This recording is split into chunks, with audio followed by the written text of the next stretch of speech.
കേരളത്തിലെ പോലീസുകാർ അനുഭവിക്കുന്ന മാനസിക സംഘർഷങ്ങളുടെയും ജോലിഭാരത്തിന്റെയും തെളിവാണ് മലപ്പുറത്തെ പോലീസ് ക്യാമ്പിലെ പോലീസുകാരന്റെ ആത്മഹത്യ. സ്പെഷ്യൽ ഓപ്പറേഷൻ ഗ്രൂപ്പ് കമാൻഡോയാണ് സ്വയം വെടിയുതിർത്ത് ജീവനൊടുക്കിയത്. വയനാട് മാനന്തവാടി സ്വദേശി വിനീതാണ് ഇന്നലെ ദാരുണമായി മരിച്ചത്. ഇന്നലെ രാത്രി 8:30 അരീക്കോട്ടെ MSP ക്യാമ്പിൽ വെച്ച് റൈഫിൾ ഉപയോഗിച്ച് സ്വയം വെടിവെക്കുകയായിരുന്നു. ഉടനെ അരീക്കോട്ടെ ആശുപത്രിയിൽ പ്രവേശിപ്പിച്ചെങ്കിലും മരണം സംഭവിച്ചിരുന്നു. ദീർഘകാലമായി വിനീതിന് അവധി ലഭിച്ചിരുന്നില്ലെന്നാണ് പുറത്തുവരുന്ന വാർത്തകൾ. ഇതിന്റെ മനോവിഷമത്താലാണ് ഇദ്ദേഹം ജീവനൊടുക്കിയത് എന്നാണ് പുറത്തുവരുന്ന വിവരം.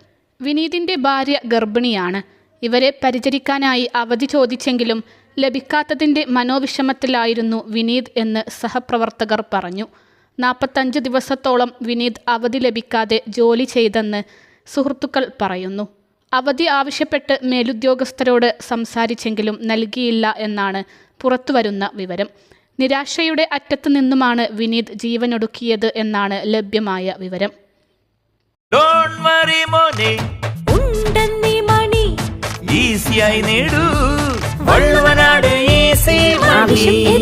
പണം ഞങ്ങൾ തരും. അരീക്കോട് സായുധ ക്യാമ്പിൽ സ്വയം നിറയൊഴിച്ച് പോലീസുകാരൻ ജീവനൊടുക്കിയതിന് പിന്നിൽ മേലുദ്യോഗസ്ഥരുടെ പീഡനമാണോ എന്ന് സൂചിപ്പിക്കുന്ന ആത്മഹത്യാക്കുറിപ്പ് കണ്ടെത്തി. വയനാട് സ്വദേശി തണ്ടർബോൾട്ട് കമാൻഡോ ഉദ്യോഗസ്ഥൻ വിനീതാണ് കഴിഞ്ഞ ദിവസം ആത്മഹത്യ ചെയ്തത്. വിനീത് കടുത്ത മാനസിക സംഘർഷം നേരിട്ടിരുന്നുവെന്ന് സൂചന. ശാരീരിക ക്ഷമതാ പരിശോധനയിൽ പരാജയപ്പെട്ടതും ഗർഭിണിയായ ഭാര്യയെ ശുശ്രൂഷിക്കാൻ അവധി നൽകാത്തതുമെല്ലാം വിനീതിന്റെ മരണത്തിന് കാരണമെന്നാണ് നിഗമനം. മലപ്പുറം അരീക്കോട് സായുധ പോലീസ് ക്യാമ്പിലെ CPO ആയ വിനീത് ഇന്നലെ രാത്രിയാണ് ജീവനൊടുക്കിയത്. മരിക്കുന്നതിന് മുൻപ് വിനീത് താൻ നേരിടുന്ന പ്രശ്നങ്ങളും മറ്റും സൂചിപ്പിച്ച് ബന്ധുവിന് ഒരു കുറിപ്പ് നൽകിയിരുന്നു.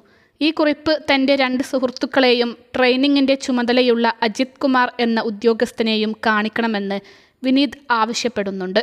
വിനീത് ശാരീരിക ക്ഷമതാ പരിശോധനയുടെ ഭാഗമായ ഓട്ടമത്സരത്തിൽ പരാജയപ്പെട്ടപ്പോൾ മേലുദ്യോഗസ്ഥർ കടുത്ത ശിക്ഷ നൽകിയിരുന്നു. ഇതും ഗർഭിണിയായ ഭാര്യയെ പരിചരിക്കാൻ അവധി നൽകാത്തതുമാണ് സ്വയം നിറയൊഴിച്ച് ആത്മഹത്യ ചെയ്യാൻ കാരണമെന്നാണ് സുഹൃത്തുക്കൾ പറയുന്നത്. ബന്ധുവിന് അയച്ച കത്തിൽ ഓട്ടത്തിൻ്റെ സമയം വർദ്ധിപ്പിക്കണമെന്നും ചിലർ ചതിച്ചുവെന്നും പണി കൊടുക്കുന്നവരെ മാറ്റാൻ പറയണമെന്നും വിനീത് പറയുന്നുണ്ട്. സംഭവത്തിന് പിന്നാലെ പോലീസ് വകുപ്പിനെതിരെ രൂക്ഷ ആരോപണവുമായി ടി സിദ്ദീഖ് MLA രംഗത്ത് വന്നിട്ടുണ്ട്. മനുഷ്യത്വരഹിതമായാണ് ഉന്നത ഉദ്യോഗസ്ഥർ പെരുമാറിയതെന്ന് ചൂണ്ടിക്കാട്ടിയ സിദ്ദീഖ് മരണത്തിൽ ജുഡീഷ്യൽ അന്വേഷണം വേണമെന്നും ആവശ്യപ്പെട്ടു. പോലീസുകാരുടെ അവകാശങ്ങൾ സംരക്ഷിക്കുന്നതിൽ ആഭ്യന്തര വകുപ്പ് പരാജയപ്പെട്ടു. ഗർഭിണിയായ ഭാര്യയെ പരിചരിക്കാൻ പോലും അവധി അനുവദിച്ചില്ല. ഡിപ്പാർട്ട്മെന്റിൽ നിന്ന് വിനീത് നേരിട്ട പീഡനങ്ങളെക്കുറിച്ചുള്ള സന്ദേശങ്ങൾ ബന്ധുക്കളുടെ പക്കൽ ഉണ്ടെന്നും ടി സിദ്ദീഖ് പറഞ്ഞു.